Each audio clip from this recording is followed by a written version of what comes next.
الحمد لله نحمده ونستعينه ونستغفره ونؤمن به ونتوكل عليه ونعوذ بالله من شرور أنفسنا ومن سيئات أعمالنا من يهده الله فلا مضل له ومن يضلله فلا هادي له ونشهد أن لا إله إلا الله وحده لا شريك له ونشهد أن سيدنا ومولانا محمدا عبده ورسوله صلى الله عليه وسلم.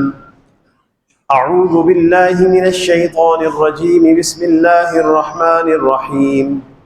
ومن الليل فتهجد به نافلة لك عسى أن يبعثك ربك مقاما محمودا. صدق الله العظيم. اللہ رب العزت نے آپ صلی اللہ علیہ وسلم کو جس طرح اس دنیا عالم میں ایک شرف عطا فرمایا ہے اور تمام پر اللہ تعالیٰ نے ان کو اونچا بنایا، عزت عطا فرمائی، اسی طرح اللہ جل شانہ نے آپ صلی اللہ علیہ وسلم کو قیامت کے دن بہت بڑی عزت عطا فرمائی ہے، اور اس کا ذکر قرآن پاک میں ہے. وَمِنَ اللَّيْلِ فَتَهَجَّدْ بِهِ نَافِلَةً لَكَ. آپ رات کے کچھ حصے میں تہجد کی نماز پڑھا کریں، یہ آپ کے لیے اضافی عبادت ہے. بعض علماء نے لکھا ہے کہ حضور صلی اللہ علیہ وسلم کے لیے تہجد کی نماز فرض تھی، اور بعض نے لکھا ہے کہ جب تہجد کی فرضیت سب سے منسوخ ہو گئی تو آپ صلی اللہ علیہ وسلم سے بھی منسوخ ہو گئی، آپ پر تہجد کی نماز فرض نہیں تھی. نافلۃ لک، یہ آپ کے لیے اضافی عبادت ہے. عام انسانوں کو نوافل اس لیے پڑھنے ہوتے ہیں تاکہ کل قیامت کے دن جہاں فرائض میں کوئی کمی رہ جائے تو نوافل کے ذریعے سے پوری کی جا سکے، لیکن آپ صلی اللہ علیہ وسلم کے لیے ایسا نہیں ہے. آپ صلی اللہ علیہ وسلم چونکہ گناہوں سے معصوم ہیں، اور آپ صلی اللہ علیہ وسلم کی جو نماز ہے وہ کامل ہے، لہٰذا ایسا تو ہے نہیں کہ کمی کوتاہی پوری کی جائے گی یا کمی کوتاہی ان سے ہے. آپ معصوم بھی ہیں اور آپ کی نماز مکمل ہے، لہٰذا نفل کی نماز، تہجد کی نماز آپ کے لیے رفع درجات کی بلندی کا ذریعہ ہے. عسیٰ ان یبعثک ربک مقاما محمودا، امید ہے کہ اللہ تعالیٰ آپ کو مقام محمود تک پہنچا دیں گے. آپ صلی اللہ علیہ وسلم سے پوچھا گیا، یا رسول اللہ مقام محمود کیا ہے؟ آپ نے فرمایا هو الشفاعہ، وہ مقام محمود شفاعت ہے. آپ صلی اللہ علیہ وسلم تمام انسانوں کی اور امت کی شفاعت فرمائیں گے. آپ صلی اللہ علیہ وسلم نے ایک دفعہ ارشاد فرمایا کہ خیرت بین الشفاعت وبین ان يدخل امت الجنہ وبین ان يدخل نصف امت الجنہ. مجھے اللہ تعالیٰ نے یہ خیار دیا، اختیار دیا کہ آپ چاہیں تو آپ کی آدھی امت کو بغیر حساب کتاب کے جنت میں داخل کر دیں، یا آپ کو شفاعت کا حق دے دیں. آپ نے فرمایا فاخترت الشفاعہ، میں نے شفاعت ہی کو اختیار کیا ہے. فإنه أعم وأكفى، کیونکہ شفاعت بہت زیادہ عام ہے اور کفایت کرنے والی ہے. الا اترونها للمتقین، تم سمجھتے ہو کیا وہ متقین کے لیے سفارش ہوگی؟ لا، متقین کے لیے نہیں ہوگی.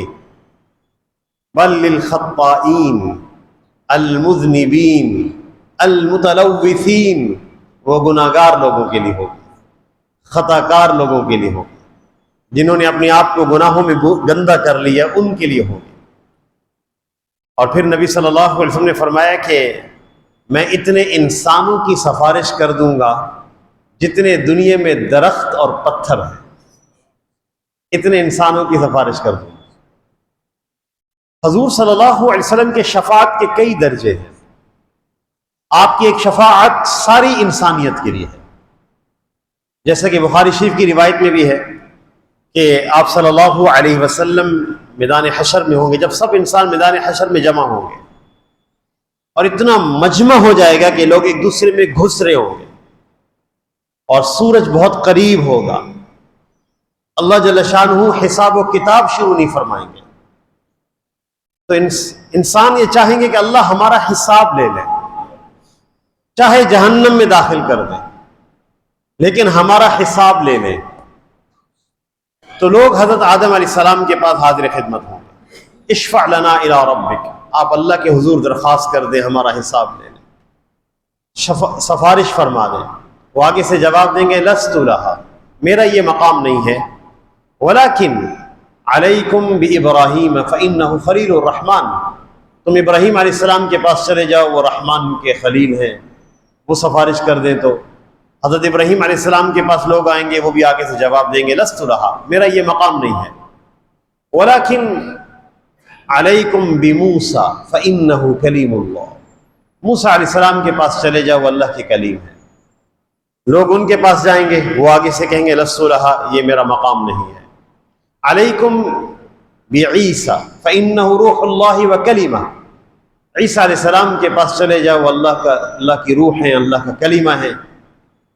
جب لوگ عیسیٰ علیہ السلام کے پاس آئیں گے تو وہ بھی کہیں گے لست لہا، میرا یہ مقام نہیں ہے، آپ لوگ محمد صلی اللہ علیہ وسلم کے پاس جائیں۔ جب ان کے پاس آئیں گے تو آپ فرمائیں گے انا لہا، میرا یہ مقام ہے۔ آپ اٹھیں گے، عرش کے نیچے سجدہ ریز ہو جائیں گے، جتنی دیر سجدہ فرمائیں گے، اس کے بعد اللہ تعالیٰ فرمائیں گے ارفع رأسک، آپ سر اٹھائیں، وقل یسمع، جو کہیں گے سنا جائے گا، واسمع اور واشفع تشفع، جس کے بارے میں سفارش کریں گے سفارش قبول کی جائے گی۔ تو آپ صلی اللہ علیہ وسلم ساری انسانیت کے لیے سفارش فرمائیں گے کہ ان کا حساب و کتاب شروع ہو جائے۔ آپ صلی اللہ علیہ وسلم کے شفاعت کے کئی درجے ہیں۔ ایک درجہ یہ ہے کہ آپ صلی اللہ علیہ وسلم ان لوگوں کی لیے سفارش کریں گے جو جہنم میں داخل ہو چکے ہیں۔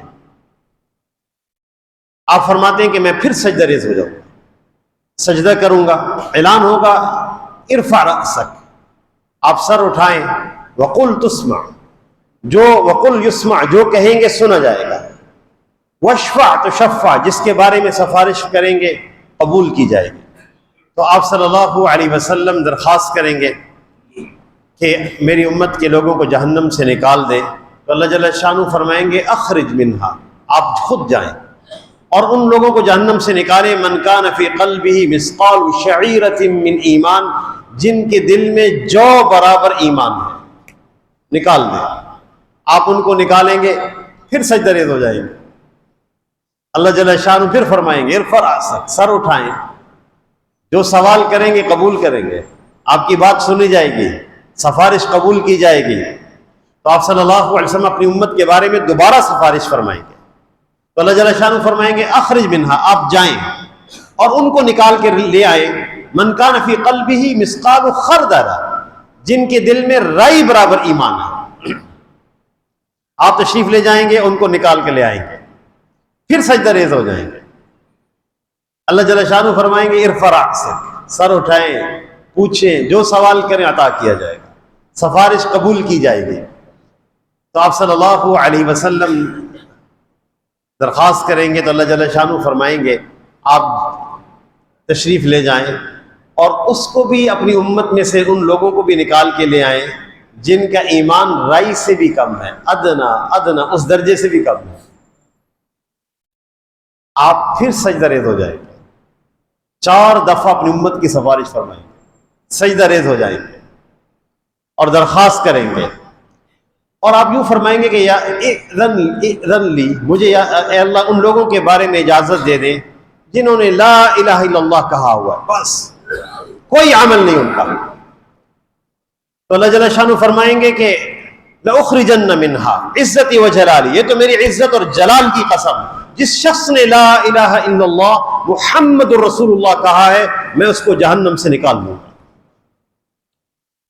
تو آپ صلی اللہ علیہ وسلم کی شفاعت گناہگاروں کے حق میں ہوگی، لیکن اس شفاعت کا مطلب یہ نہیں ہے کہ ہم عمل میں نہ لگیں اور اس بھروسے پہ اللہ کی نافرمانی کریں۔ یہ کمینہ پن ہے، یہ انتہائی غلط حرکت ہے۔ احسان کرنے والے کے ساتھ ایسا کیا جاتا ہے کہ انسان ایسے کام میں لگے جو اللہ کی نافرمانی کا ہو اور بھروسہ رکھے کہ وہ میری نبی صلی اللہ علیہ وسلم شفاعت فرما دیں گے؟ نہیں، ہمیں تو ان کے احسان کی وجہ سے ان کا اور متبع بننا ہے۔ آپ صلی اللہ علیہ وسلم کی شفاعت کے حقدار سب سے زیادہ کون ہیں؟ پہلی بات، شفاعت اللہ کی اجازت سے ہوگی۔ وَلَا يَشْفَعُونَ إِلَّا مَنْ ذَا الَّذِي يَشْفَعُ عِنْدَهُ إِلَّا بِإِذْنِهِ، کون سفارش کر سکتا ہے اللہ کی اجازت کے بغیر؟ اور سفارش اس کے لیے ہوگی جس کے بارے میں اللہ چاہیں گے۔ وَلَا يَشْفَعُونَ إِلَّا لِمَنِ ارْتَضَىٰ، اور کوئی سفارش نہیں کر سکتا مگر جس کے لیے اللہ چاہے، اس کے لیے سفارش کی جائے گی۔ آپ صلی اللہ علیہ وسلم کی سفارش کا سب سے زیادہ حقدار کون ہے؟ آپ سے پوچھا گیا یا رسول اللہ من اسعد الناس بشفاعتک یوم القیامہ، کل قیامت کے دن سب سے زیادہ شفاعت کا حقدار کون ہے؟ آپ نے فرمایا اسعد الناس بشفاعتی یوم القیامت من قال لا الہ الا اللہ مخلصا بقلبہ، سب سے زیادہ میری سفارش کا حقدار وہ ہے، میری شفاعت کا حقدار وہ ہے جس نے لا الہ الا اللہ کہا ہو دل کے اخلاص کے ساتھ۔ اور ایک اور حدیث میں واضح ہے کہ کلمہ کا اخلاص پوچھا گیا نبی صلی اللہ علیہ وسلم سے، وما اخلاص ہوا یا رسول اللہ، کلمہ کا اخلاص کیا ہوتا ہے؟ آپ نے فرمایا کلمہ اس کو حرام کاموں سے روک دے، تو دل میں شرک نہ ہو، شرک کا شائبہ نہ ہو، یہ حقدار ہے نبی صلی اللہ علیہ وسلم کی شفاعت کا۔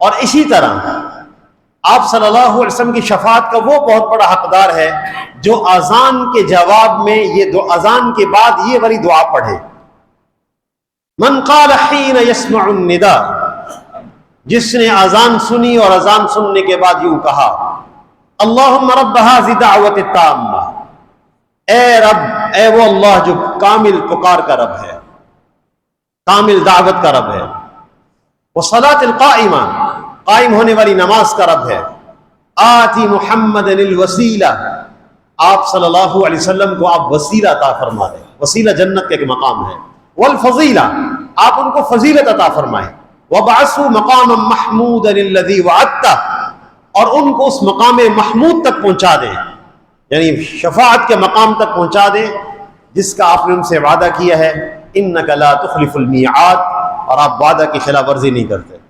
آپ نے فرمایا جو یہ دعا مانگے گا اذان کے بعد میری شفاعت اس پر واجب ہے۔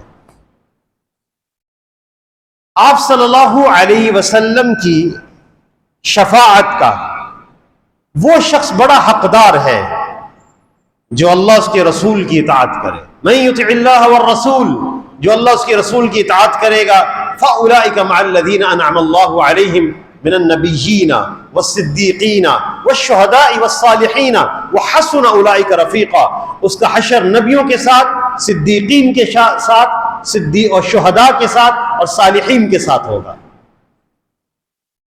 اور نبی صلی اللہ علیہ وسلم کی شفاعت کا حقدار وہ بھی ہے من عال جاریتین، جو دو بیٹیوں کی پرورش کر دے، دو لڑکیوں کی، ان کو ادب سکھا دے، ان کے حقوق ادا کر دے، ان کا نکاح کر دے، حتی تبلغا، یہاں تک کہ بالغ ہو جائیں، بڑی ہو جائیں۔ آپ نے فرمایا کہ جو دو بچیوں کی اس طرح پرورش کر دے، انا وہوا کہاتین وضم اصابعہ، آپ نے اپنی دو انگلیاں ملا کر کہا کہ کل قیامت کے دن میرے ساتھ اس طرح ہوگا جس طرح یہ دو انگلیاں ہیں۔